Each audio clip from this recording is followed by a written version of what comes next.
जय हिंद दोस्तों, यूपीएससी हिंदी में आप सभी का बहुत बहुत स्वागत है। और जो आज का ये वीडियो है वो बेसिकली थोड़ा सा नए तरीके का है।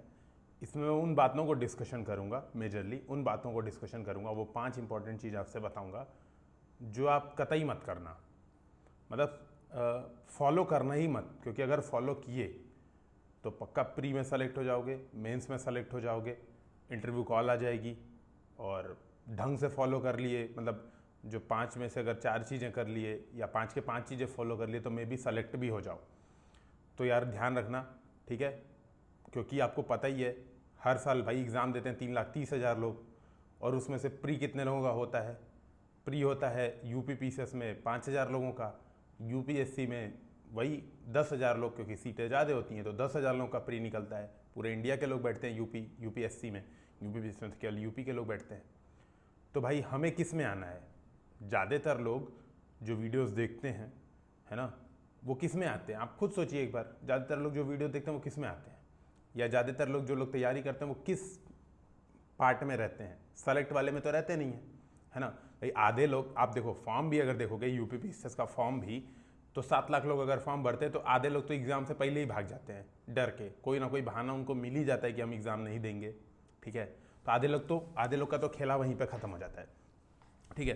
बचे जो आधे लोग एग्ज़ाम दिए, उसमें से कितने परसेंट लोग सेलेक्ट हो रहे हैं? 1% लोग, 1% लोग का प्री क्वालिफाई हो रहा है, और उसमें से और भी रेशियो घटाते जाइए तो उतने लोग ही सेलेक्ट हो रहे हैं फाइनली। इंटरव्यू कॉल भी उसी रेशियो में आप देख लीजिए आ रही है। तो यही 5 चीज़ें करिएगा जो मैं बता रहा हूँ, तो पक्की बात है सिलेक्शन नहीं होगा, एकदम श्योर से। ये 5 चीज़ों में से जितना मैक्सिमम फॉलो कर पाएंगे, जैसे एक हम लोग पढ़ते थे संस्कृत में बचपन में कि विद्यार्थियों के 5 लक्षण, कि काक चेष्टा बको ध्यानम स्वांग निद्रा तथय च अल्पहारी गृह त्यागी, है ना, विद्यार्थी 5 लक्षणम। तो ये 5 लक्षण तो फॉलो करने ही नहीं है भाई, है ना। किस तरह से हम रो पाएंगे, किस तरह से दूसरे लोगों को गाली दे पाएंगे रिजल्ट के बाद, किस तरह से रिजल्ट के बाद खूब दुखी होंगे, मन करेगा हिमालय चले जाएं, वो चीज़ें आपको इस वीडियो में जानने को मिलेगी। तो पहली बात, जो पहला आपका जो पॉइंट है, 5 बातें होंगी मेजरली, कुछ 2 मिनट और मेजरली मैं लास्ट में चर्चा कर लूँगा। तो पहला जो आपका पॉइंट है वो है शेड्यूल, ठीक है। तो शेड्यूल देखो गलती से भी मत बनाना। क्यों? अगर अभी शेड्यूल बना लोगे भाई, अभी तो 10 महीने बचे हैं ना, अगले प्री से पहले कितने महीने बचे हैं? लगभग 10 महीने, है ना। 8 महीने तो मिनिमम बचे भाई। अभी कौन सा महीना चल रहा है सोचो एक बार, अभी चल रहा है जुलाई, अगस्त पूरा बचा, सितंबर, अक्टूबर, नवंबर, दिसंबर, जनवरी, फरवरी, मार्च, अप्रैल, मई, है ना। 10 महीना यूपीएससी प्री को बचा है। जून में अगर होगा यूपीपीसीएस तो 15 दिन और एक्स्ट्रा मान लो, तो 10.5 महीना अभी शेड्यूल बना के क्या करेंगे? शेड्यूल बनाने की कोई ज़रूरत नहीं है अभी, ठीक है भाई। सिलेक्शन नहीं लेना है, ध्यान रहे, हमें सिलेक्शन नहीं लेना है, तो शेड्यूल बनाने की कोई ज़रूरत नहीं है, ठीक है। शेड्यूल मत बनाना, अपनी जो कमियां हैं उसको मत देखना, ठीक है। शेड्यूल में किस समय क्या कंप्लीट करना है ये तो कतई मत बनाना, ठीक है। ये तो कतई नहीं बनना चाहिए कि भैया मान लो आपका जून में एग्ज़ाम है तो दिसंबर में मैं कितने टेस्ट दे चुका हूँगा, चाहे कितना पढ़ चुका हूँगा, चाहे मेरा सिलेबस कितना हो चुका होगा, ये तो गलती से भूल के भी नहीं करना, नहीं तो प्री क्वालिफाई हो जाएगा, ठीक है। तो ये काम एकदम नहीं करना है, शेड्यूल एकदम नहीं बनाना है। बनाए भी अगर मान लो गलती से, अगर मान लो आपने बना दिया, इन केस किसी मतलब भाग्य खराब और बन गया, तो फॉलो तो एकदम करने की ज़रूरत नहीं है भाई। मज़े नहीं करेंगे तो फिर कैसे प्री के बाद रो पाएंगे, ठीक है। कैसे प्री के बाद, है ना, निगेटिव कमेंट्स कर पाएंगे, ठीक है। कैसे प्री के बाद अपनी फ्रस्ट्रेशन दूसरे के ऊपर उतार पाएंगे? तो एकदम करने की ज़रूरत नहीं है। तो पहला जो गलत काम है वो मैंने आपको बता दिया कि ये तो एकदम नहीं करना है। दूसरा आंसर राइटिंग, भाई आंसर राइटिंग भूल के भी पेन नहीं उठाना है, इंक खत्म हो जाएगी, और इंक खत्म हो जाएगी तो भाई पैसे भी लग रहे हैं आंसर राइटिंग में। भाई आंसर राइटिंग में पैसे भी लगते हैं, दिमाग भी लगता है, पीवाईक्यू भी लाना पड़ेगा। हो सकता है अगर मान लो इन केस कोई कोर्स भी ज्वाइन करना पड़ जाए आंसर राइटिंग का, तो वहाँ भी पैसे लग जाएंगे।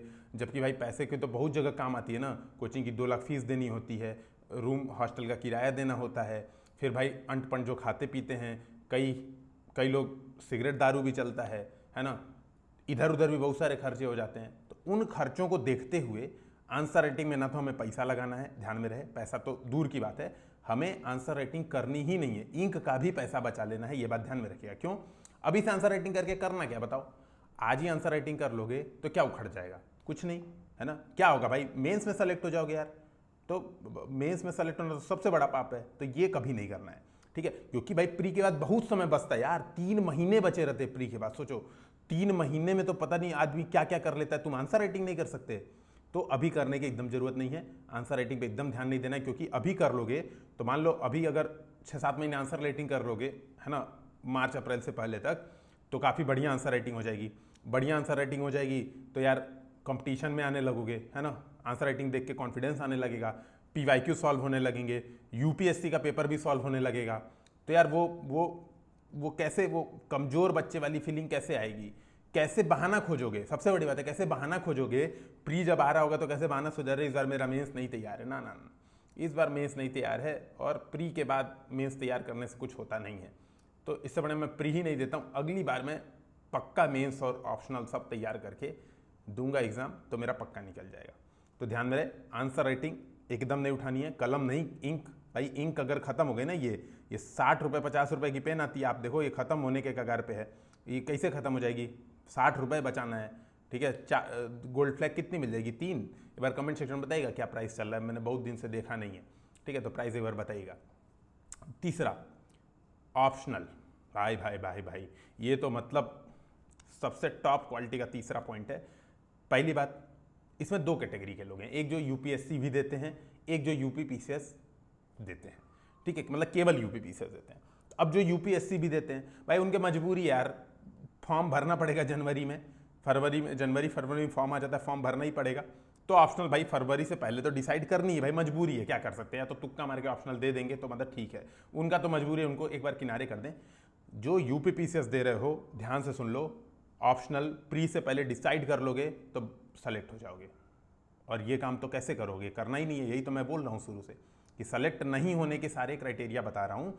तो भैया ऑप्शनल भी डिसाइड नहीं करना है। और सबसे बड़ी बात है, मान लो अभी डिसाइड कर ले, देखो कितना निगेटिव है यार, सोचो, मान लो आपने अभी ऑप्शनल डिसाइड कर लिया, आपने डिसाइड कर लिया कि ठीक है मुझे हिंदी लिटरेचर लेना, आपने डिसाइड कर लिया, अब आपका जनवरी तक पढ़ सकते हो यार, जनवरी तक पढ़ लोगे, पूरा खत्म हो जाएगा ऑप्शनल। और जब ऑप्शनल खत्म हो गया, जब ससुरा मेन जो सिलेक्शन ले आता है वही खत्म हो जाएगा, वही सब चीज़ तैयार हो जाएगी, क्योंकि जनवरी तक खूब टाइम है भाई, अभी 5-6 महीना बचा हुआ है, और उतने में अगर ऑप्शनल खत्म हो गया तो फिर कैसे झक मारेंगे, एग्जाम बाद क्या करेंगे भाई, 3 महीने का जो प्री के बाद समय मिलता है उसमें क्या करेंगे, उसमें केवल फिर प्रैक्टिस करना रह जाएगा, और प्रैक्टिस केवल करना रह जाएगा, तो यार ये तो बहुत गलत बात है। तो रोएंगे कैसे कि समय नहीं है, काश एग्जाम टल जाता, काश ऐसा हो जाता, काश वैसा हो जाता, है ना। 4 लोग से ज्ञान कैसे नहीं लेंगे कि भैया जो है कौन सा ऑप्शनल ले लें कि खूब नंबर आ जाए मेंस में, ये सब कैसे हो पाएगा।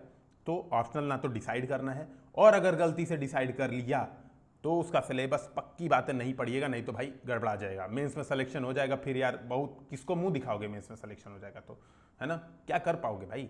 तो ये कतई नहीं करना है। कैसे 50 एग्जाम के चक्कर में पड़ोगे कि अरे अब तो हम नहीं सेलेक्ट हो पा रहे हैं तो हम लेखपाल दे लें, कैसे भाई, और जो पैसे वाली नौकरी है भाई, वो लेखपाल मतलब कितना पैसा, है ना, तो यार वो नहीं करना है, बहुत गलत हो जाएगा।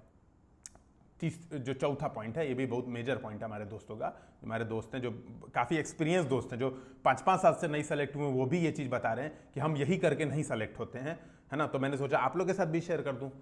तो एक मान लो आपको, मान लो पॉलिटी पढ़नी है, तो एक चीज़ का कभी एक सोर्स नहीं रखना है, ठीक है। ये सबसे बड़ी, मतलब चौथा सबसे बड़ी प्रॉब्लम है कि भाई अगर एक चीज़ पढ़नी है तो जब तक हमारी पीएचडी उस पर नहीं हो जाएगी, अगर संविधान, मान लो अगर पॉलिटी पढ़नी है हमें, अब पॉलिटी में अगर हमारी PhD doctorate of philosophy in polity, अगर हम पॉलिटिकल साइंस अगर हमको नहीं मिला तो हमको चैन से नहीं बैठना है तब तक।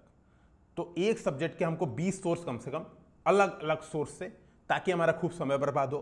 3 महीने हम कम से कम पॉलिटी में लगा दें, 30-40 बार, कई टॉपर बोलते भी कि हमने 40 बार किताब पढ़ी, तो जब तक हम 40 बार नहीं किताब पढ़ लेंगे तब तक चैन से नहीं बैठेंगे। तो एक चीज़ का कम से कम नहीं तो 5-6 सोर्स तो पक्का फॉलो करेंगे, ये बात तो एकदम दिमाग गांठ बांध के रखना है भाई, नहीं तो प्री भी क्वालिफाई हो जाएगा और मेंस भी क्वालिफाई। एक ही सोर्स पढ़ोगे तो एकदम रटा हुआ याद हो जाएगा, सारा कॉन्सेप्ट क्लियर हो जाएगा एक ही सोर्स पढ़ने से, भटकाव भी नहीं। मान लो 2-3 सोर्स पढ़ते हैं तो क्या होता है, कहीं लिखा होता है कि सीएजी का कार्यकाल 6 साल है, और एक तो दूसरा सोर्स को घटिया सी किताब लेते हैं, नाम नहीं लूंगा, मान लो कोई घटिया सी किताब लेते हैं और उसमें लिखा है क्या कहते हैं 5 ही साल सीएजी का कार्यकाल, है ना। तो कन्फ्यूजन नहीं आएगी तब तक मजा कहाँ से आएगा, कन्फ्यूजन नहीं आएगी, कुछ नया जानने को नहीं मिलेगा तो मजा कहाँ आ रहा है। तो भाई एक सोर्स पे अडिग नहीं रहना है, कम से कम 5-7 सोर्स पढ़ना है, ये तो एकदम कंठस्थ करके रखना है, 500-700 1000, ताकि कंफ्यूजन आए, 3-4 साल तैयारी करने का मौका मिले बढ़िया से। 5 वर्षीय योजना कम, भाई 5 वर्षीय योजना गवर्नमेंट प्रोत्साहित कर रही है और आप नहीं बनाओगे तो भाई कितनी बड़ी बुरी बात हो जाएगी। आपको भविष्य में यही तो करना है। IAS PCS बन के लोग करते क्या, यही तो करते हैं, पंचवर्षीय योजना बनाते हैं, है ना, जो कि अनसक्सेसफुल ही रह जाती है हर बार। आज तक तो एक बार ही पंचवर्षीय योजना मेरे हिसाब से टारगेट कंप्लीट की थी, पहली पंचवर्षीय योजना, चेक कर लीजिएगा, मुझे बहुत श्योर नहीं है। तो कम से कम 5-6 सोर्स, ताकि अच्छे से समय बर्बाद कर पाएं, ये जरूर करना है, ठीक है। इसके अलावा एक बहुत बड़ी बात है, जो 5वीं बात है, हमारा 5वां पॉइंट है, वो है खास तौर पे, जैसे अभी कल आया UPPCS का रिजल्ट प्री का, UPSC का आया था, मान के चलिए आप 1 महीने पहले आ गया था ना, 1 महीने पहले ज़्यादा हो गया, 25 दिन 30 दिन पहले 25 दिन पहले UPSC का भी आ गया था रिजल्ट, है ना, प्री वाला। तो उसके बाद 5-5 दिन दुखी थे हम लोग, भाई रिजल्ट में नहीं हुआ तो दुखी रहेंगे ना, रोना गाना, है ना। मेरा तो होने ही वाला था सिलेक्शन, पता नहीं क्या आंसर की के हिसाब से मेरा तो 110 क्वेश्चन सही हो रहा था, मेरा तो 130 क्वेश्चन सही हो रहा था। कट ऑफ कितना है हर जगह, जब तक गली गली भटक भटक के, पूरी दुनिया के जितने यूट्यूब चैनल है सब जगह भटक भटक के ये नहीं पूछ लेंगे कट ऑफ कितना है, कट ऑफ कितना है, जबकि ये पता है कि उन गधों को भी नहीं पता है कि कट ऑफ कितना है, तब भी नहीं पूछ लेंगे तो चैन तो भरेगा नहीं, ठीक है। और अगले साल के लिए जब तक पूरा ऐसा रास्ता नहीं तैयार कर लेंगे कि हाँ मेरा प्री अगले साल भी नहीं होना चाहिए, श्योर नहीं कर लेंगे, तब तक चैन से नहीं बैठेंगे। तो ये जो 5वां पॉइंट है वो यही बात आपको करवाएगा कि देखो, ना तो आपको कोई टेस्ट सीरीज ज्वाइन करनी है प्रीलिम्स के लिए, ठीक है, नहीं, मान लो अगर गलती से, मान लो पहली गलती ही नहीं करनी है, सबसे बड़ी बात है कि टेस्ट सीरीज नहीं ज्वाइन करनी है। टेस्ट सीरीज नहीं ज्वाइन करोगे प्री की, तो सबसे बड़ा फायदा क्या होगा भाई, जैसे फॉर एग्जाम्पल जैसे UPSC हिंदी की जो हम लोग की है, वो टेस्ट सीरीज है 2000 रुपये की UPPCS की, और 2500 की है UPSC की।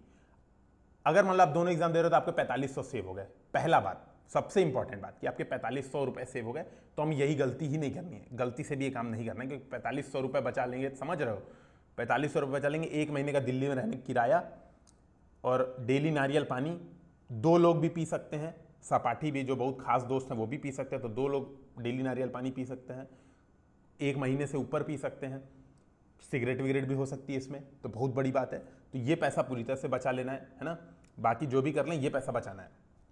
इन केस मान लो, अगर भाई मान लो कई बार क्या होता है कि हम पीयर प्रेशर में, कि भाई बगल वाला ज्वाइन कर रहा है तो हम भी ज्वाइन कर लेते हैं, या मान लो हमें भी आज मान लो मोटिवेशन है कि मान लो आज प्री फेल हुए, रिजल्ट आया कि नहीं मेरा प्री नहीं निकला, तो थोड़ा सा डिमोटिवेशन हुआ, तो अब डिमोटिवेशन में मान लो गौरव सर ने कहा कि टेस्ट सीरीज ज्वाइन कर लो प्री का, तो उस मोटिवेशन में मान लो गलती से अगर ज्वाइन कर लिए, मान लो अगर पैसा दे के ज्वाइन कर लिए, तो भाई टेस्ट कभी नहीं देना है। टेस्ट दे लोगे प्री निकल जाएगा, वही तो आए हम करने, प्री तो नहीं निकलना है। क्योंकि हमें सोचो भीड़ के साथ रहनी है, हमें भेड़ चाल में फंसना है। 3,30,000 लोग जो दिए थे एग्जाम, उसमें थोड़ा ना हमें उसमें रहना है। जो 3,30,000 दिए थे, जो 5,000 प्री क्वालिफाइड हैं, और जो UPSC में 10,000 प्री क्वालिफाइड हैं, उसमें आके करेंगे क्या? तो भाई कतई टेस्ट नहीं देंगे। टेस्ट नहीं देने का पाप पक्का मतलब टेस्ट देने का पाप तो कतई नहीं करेंगे। आखिरी महीने टेस्ट देना स्टार्ट करना है, ठीक है। तो भाई आखिरी महीने, क्योंकि तभी तो डिसाइड करेंगे। जैसे क्या होता है कि अभी हम कुछ डिसाइड करेंगे नहीं, अभी ना टेस्ट सीरीज ज्वाइन करेंगे ना टेस्ट देंगे। हम क्या करेंगे, आखिरी समय में सोचेंगे कि सर कितना क्वेश्चन अटेम्प्ट कर लें सर, 130। सर ने बोल दिया 130, तभी ना सर को गाली दो। भाई गौरव सर को गाली कैसे नहीं दोगे, है ना। ये तो भाई बहुत बड़ी बात हो जाएगी, भाई पूरा साल बर्बाद हो जाएगा। और कई लोग हमारे दोस्त जो भाई अगल बगल किन्हीं कोचिंग से संबद्ध रहते हैं, किसी और भी लोगों से संबद्ध रहते हैं, तो वो मान लो गौरव सर को गाली नहीं देंगे तो पेट कैसे भरेगा। और ज्वाइन करके गाली देंगे, ठीक है, कि आपका टेस्ट सीरीज भी ज्वाइन किए थे तब भी नहीं सिलेक्शन हुआ। तो भाई ये गलती मत करिएगा, ठीक है। तो टेस्ट सीरीज अभी नहीं ज्वाइन करना है। अगर गलती से ज्वाइन कर लिए गौरव सर के ऊपर, अगर मान लो गलती से उपकार कर दिए, देख लिए कि भाई बहुत गरीबी में है गौरव सर, है ना, तो चलो ठीक है, इनके ऊपर उपकार कर देते हैं कि ठीक है, रात में 12 बजे वीडियो बना रहे हैं ना, ये 12 बजने करीब 11:52, रात में 12 बजे भी गौरव सर वीडियो बना रहे हैं, तो चलो भाई मेहनत देख के ही कर दिए, इमोशनल हो गए कि ठीक है, इमोशनल होके पैसा इन्वेस्ट कर दिए, टेस्ट नहीं दीजिएगा। टेस्ट दे देंगे तो उससे क्या होगा, आपको MR भरने आ जाएगा। अब वो MR भर लोगे तो एग्जाम में गलती नहीं होगी MR भरने में, तो रो नहीं पाओगे। पहली बात, टेस्ट दोगे तो आप 2 घंटे में सीख जाओगे कैसे 150 क्वेश्चन UPPCS में अटेम्प्ट करने हैं, कैसे 100 क्वेश्चन UPSC में अटेम्प्ट करने हैं। वो बहुत बड़ी गलती कैसे कर दोगे। टेस्ट दोगे तो ये पता चल जाएगा कि कौन सा पोर्शन कमजोर है, क्या पढ़ते हैं किताब में तो नहीं क्लियर होता है, बहुत ब्लंडर हो जाएगी। भाई ये कर लिया तो पक्का प्री निकल जाएगा। भाई इससे गलती कैसे हम कर सकते इतनी बड़ी। तो टेस्ट सीरीज तो ना ज्वाइन करना है, ना टेस्ट देना है टाइम पे, ना टेस्ट के हिसाब से सिलेबस पढ़ना है। क्यों? क्योंकि टेस्ट सीरीज के हिसाब से अगर हम सिलेबस कर लिए तो भाई एग्जाम्स पहले 2-3 बार सिलेबस हो जाएगा यार। वो 2-3 बार सिलेबस हो जाना मतलब यार आज के ज़माने में पाप है। 3,27,000 बच्चों में हमको रहना है, बहुत बड़ा पाप हो जाएगा, ये कतई नहीं करना है। ठीक है, तो 5 बातें आपके दिमाग में हो गई। और भी क्या क्या चीज़ें करनी चाहिए जिससे हम प्री न सेलेक्ट हो पाएँ, एक बार कमेंट सेक्शन में आप लोग भी बताइएगा ताकि मैं भी आप लोग के व्यूज़ देखूँ। रही बात, मैं ये 15 मिनट आपके में भी आपको शायद कभी अनुभव हो, जब प्री निकल जाए तब अनुभव हो कि ये 15 मिनट कितने काम के थे। इसके बाद मैं एक चीज़ बताता हूँ, ये वीडियो मैं केवल उन 2-4 बच्चों को बता रहा हूँ, उनके लिए ही बना रहा हूँ, 2-4 बच्चों के लिए। मुझे पता है कि 90% जनता मूर्ख है, लिटरली मैं बोल रहा हूँ 90% जनता मूर्ख है।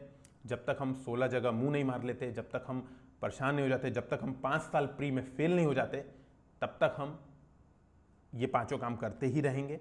ठीक है, मानेंगे नहीं, चाहे मैं कितना भी समझा लूँ, चाहे मैं कुछ भी कर लूँ।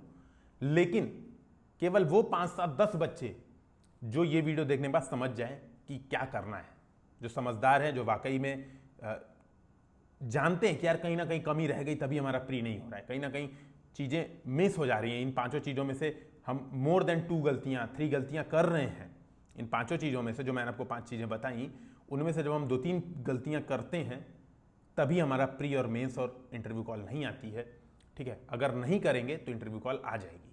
तो ये बात ध्यान रखिए, केवल वो 5-7 बच्चे जिनकी आंखें हो सकता है खुल जाएं, हो सकता है अभी भी वो भटक रहे हैं, हो सकता है अभी भी वेट कर रहे होंगे, ठीक है यार अभी तो 10 महीने बचे हुए, अभी तो बहुत समय है, कर ले जाएंगे आराम से, 1 महीने भी रेस्ट कर लेंगे। 9 महीने में तो आदमी बच्चा पैदा कर लेता भाई, 9 महीने में बच्चा पैदा कर लेता तो 9 महीने में यूपीएससी सिलेबस नहीं हो जाएगा, आराम से हो जाएगा। तो अभी भी मैं बता रहा हूं, मैं केवल उन 10-20 बच्चों के लिए जो इस वीडियो से मे भी थोड़ा पॉजिटिव फील करें, अपनी कमियों को अवलोकित करें और टारगेट को वाकई में शेड्यूल बनाएं, वाकई में टेस्ट देना स्टार्ट करें, वाकई में अभी हार ना माने, क्योंकि अभी ज़िंदगी खत्म नहीं हुई है। ठीक है, ये एग्ज़ाम धैर्य की परीक्षा है, लेकिन धैर्य किसके धैर्य की परीक्षा है?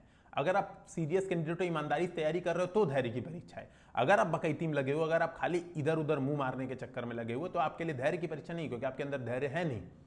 ठीक है, तो ये बात दिमाग में रखिए और होपफुली कि 2-4 लोग की भी आंखें खुली हों। मैंने काफ़ी सोचा ये चीज़ों पे, मैंने कहा कि यार कुछ ज़रूरत है, कभी कभार आंखें खोलने के लिए कुछ हार्श वर्ड्स भी ज़रूरी होते हैं। मैं तो वही करता हूँ यार, कई बार दवाएं भी कड़वी खिलानी पड़ती हैं। ठीक है, अब मैं तो खा ही रहा हूँ, डेली 40 दवा खा रहा हूँ, देखो झुंझुना बगल में रखा हुआ है। तो यार ये बात समझिए, है ना, हमारा हित उसी में है कि हम इन 5 चीज़ों को अगर करेंगे तो मेरा सिलेक्शन नहीं होगा, ये बात श्योर है।